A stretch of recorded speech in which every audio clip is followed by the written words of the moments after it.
How do I connect with God? Connecting with God is arguably the most important goal of our lives. Islam tells us that there are 8 ways to get closer to God Almighty. The very first means of achieving this goal is to recognize God Almighty correctly and to believe in the true God. If this first step is not right, we cannot hope for success.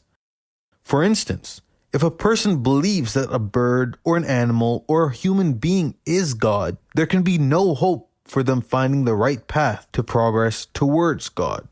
In the Holy Quran, God says, "That is, unto Him alone is the true prayer, as He has the power to do all things. Those on whom they call beside Him do not respond to them at all. Their case is like that of one who stretches forth his hand towards water, that it may reach his mouth, but it reaches not. The prayer of those who are unaware of the true God are but a delusion."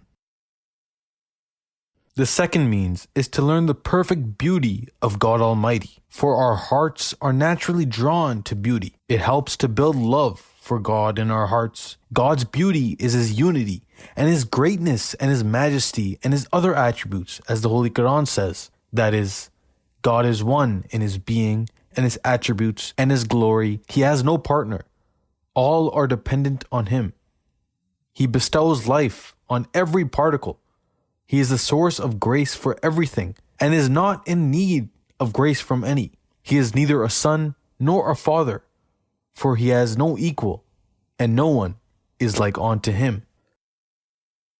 The third means of approach to God is knowledge for His graces, for beauty and grace are 2 incentives for love. The beneficent attributes of God are summed up in Surah Al-Fatiha, the first chapter of the Holy Quran. That is, to say God creates His servants from nothing, out of perfect beneficence, and His providence is available to them all the time. He's a support for everything, and every type of His beneficence has been manifested for His creatures. What is more is that the benevolence and grace of God do not have any limits, as God says, that is, if you try to count the bounties of God, you would not be able to number them. The fourth means of connecting with God Almighty is prayer, as God says, that is, call on me, I shall respond to you. We are repeatedly urged to supplicate so that we should find God, not through our power, but through God's power. The fifth means of connecting with God Almighty is striving in His cause, through our wealth or other means. Strive in His way, with your wealth and your lives and with all your faculties. And whatever we have bestowed upon you of intelligence and knowledge and understanding and art, employ it in our cause. We surely guide along our ways those who strive after us.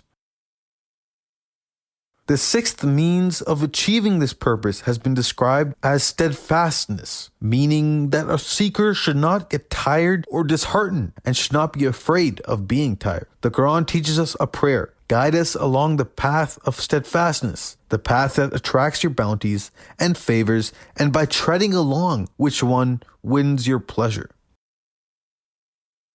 The seventh means of achieving the purpose of life is to keep company with the righteous, observe their perfect example, and learn the ways of those who were close to God and received His grace in the past. The eighth means of achieving the purpose of life are visions, true dreams, and revelation. It is the way of God that from time to time He comforts people with His word and His revelation and makes it manifest to them that He is with them. Thus they are strengthened and go forward eagerly on this journey. With regards to this, He has said, "For them are glad tidings in this present life and also in the hereafter."